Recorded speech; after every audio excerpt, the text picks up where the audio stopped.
Good morning. Today is the 29th day of Nisan and the 20th of April. And we're up to the fifth reading of the joint parshas that are called Tazria-Metzora in the book of Leviticus. And we're holding by the fifth reading today, which begins in Leviticus chapter 14, verse 21. And it's actually a short reading compared to the others. And what it deals with is how the priest purifies the person who had this illness called tzarat. So I want to read a little bit of the description, which is very, very mysterious. And it's actually a repetition, an interesting repetition of what we already saw when Moses in chapter 8, I believe, in chapter 8, he consecrated the priests, Aaron and his sons, before this happened, before the two elder sons died. And we'll see the similarity. So let me read it first here. So here we're talking about chapter 14, and we're in verse 24. Let's start from 24.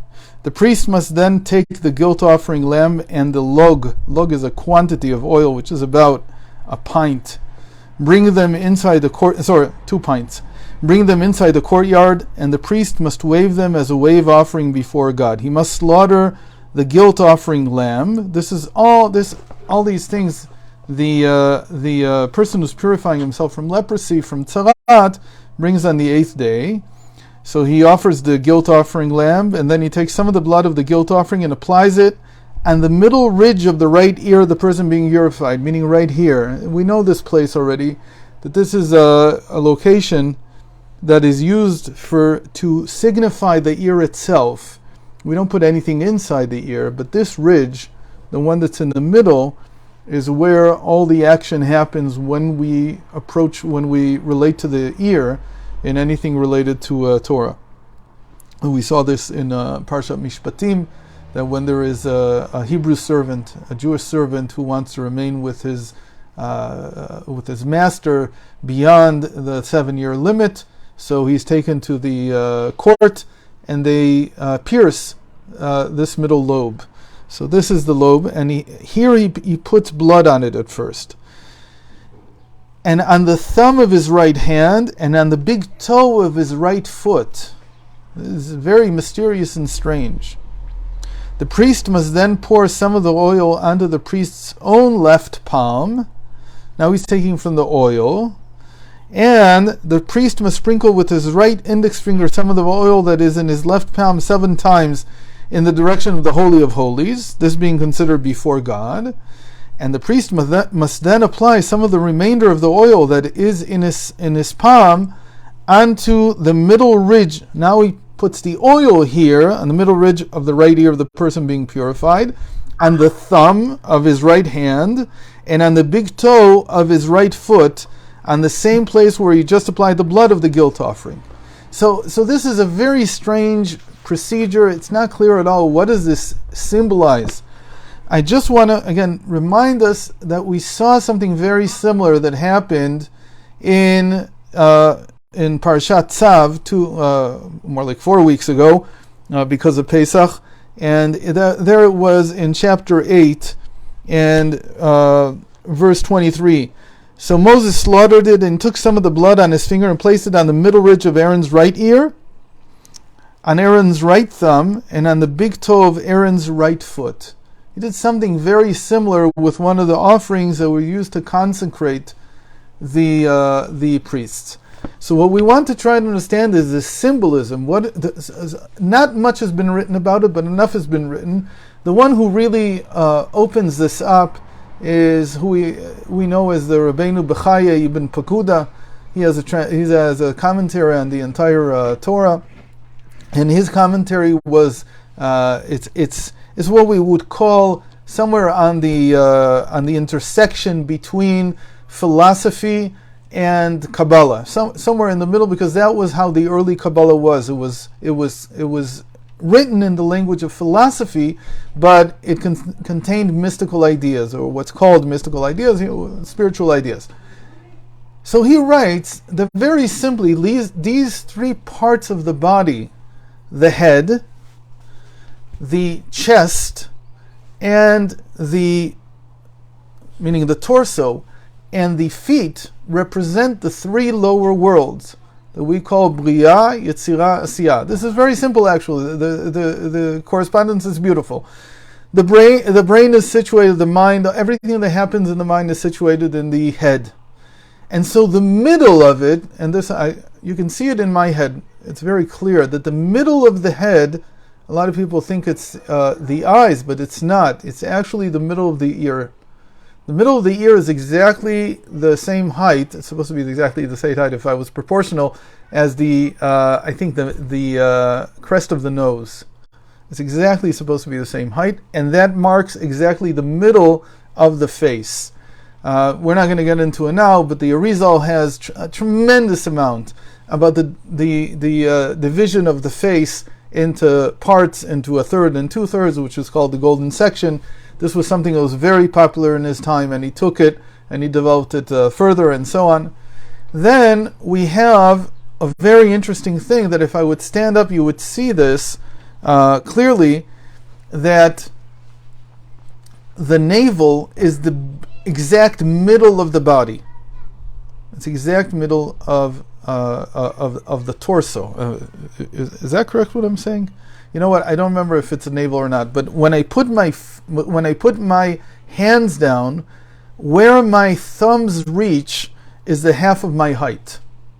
That's the idea. So that represents the middle of the body, the middle of the torso. Even though it's not exactly, the navel is closer to being in the middle.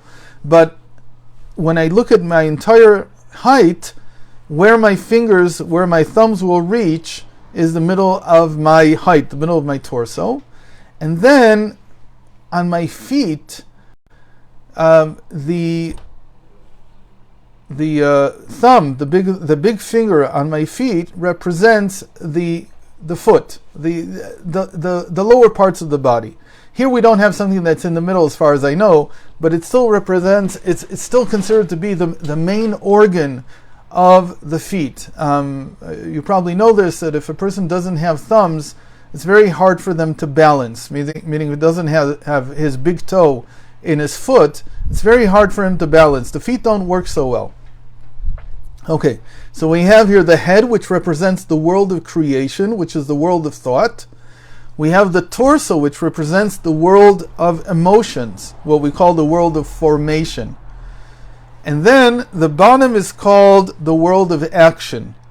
And the whole idea here is that he's taking from the oil and from the blood, which signify things that are now before God. Let's say it the right way. First he took the blood and he put it on his middle lobe, on his thumb, and on his big toe, which we said signify these three worlds in the person: his thought, his emotions, and his actions, or pragmatic, habitual abilities that come from the feet. If you remember, we once said that feet in Hebrew, raglaim, means the same thing as hergelim, or habits. It's the same word. So we have that, first of all, we purify them with the blood of the sacrifice, the lamb offering that he brought. The first thing is to purify them. Why does a leper need to be purified in these three things? So the commentaries say it's very clear. First of all, he thinks of himself too highly, which is why he sinned in the first place, which all the sins come, the source of all sins, the source of all improper behavior is from a feeling of being more important than someone else. Here we're talking about sins not just before God, but particularly the leper is because he spoke ill of other people, he treated them poorly. It's all of that. We talked about that yesterday. That's why he's cast out of society, because he has to do tshuva, he has to repent for that. So it all begins from a haughty thought that the person feels himself, his own pride, his self-aggrandizement, he feels that he's more important than others. Then it goes down to his emotions, and that too needs to be purified. And finally, down to his habits, his feet that walked around, and let's say he was speaking ill of other people, speaking badly about them, you have to walk around in order to do this. And actually the word in Hebrew for slander is rachil, and rachil is like someone, it's the same word, it comes from it's in Hebrew, it's cognate with the regel, with walking around. The statement is, you shall not walk slanderously. Lo telech rachil be'amecha. You should not walk with slander. Slander is related to the feet. So this is a whole process of purifying it. But after that, you also have to take from the oil and put it in the same three places. The oil always represents the world of emanation, wisdom, which is the fourth level. If we now correspond this to the letters of God's name, the oil and the world of emanation, Atzilut, they correspond to the Yud, the first letter of God's name. The world of thought, again the ear, and the letter he, corresponds to the letter Hey, the first Hey of God's name, Yud Kei Vav Kei. And then the emotions are the Vav, and the last Hey is the habits, the behavior, and the feet, and that corresponds to the last Hey of God's name. So the oil is the world of emanation coming down to influence these three lower worlds, these three lower parts of the person. It's like bringing the soul back down into the person. The purpose of the soul in every person is to bring us to a state of nullification. It's to bring us to a state where we stop being so separate from everyone else, begin to feel that we're just another part of reality, no more special, no less important, but no more important, and bring us back into this balance with reality, with God. And so that this is the process of the purification that the person who suffered from leprosy has to go through. So I hope that this sheds some light on this very mysterious passage.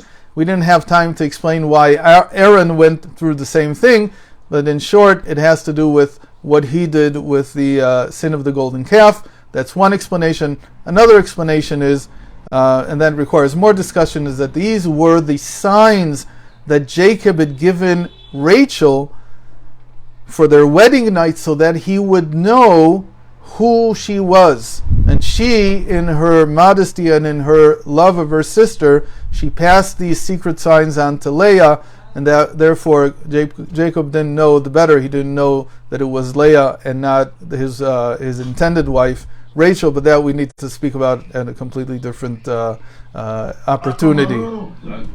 Thank you, Rabbi.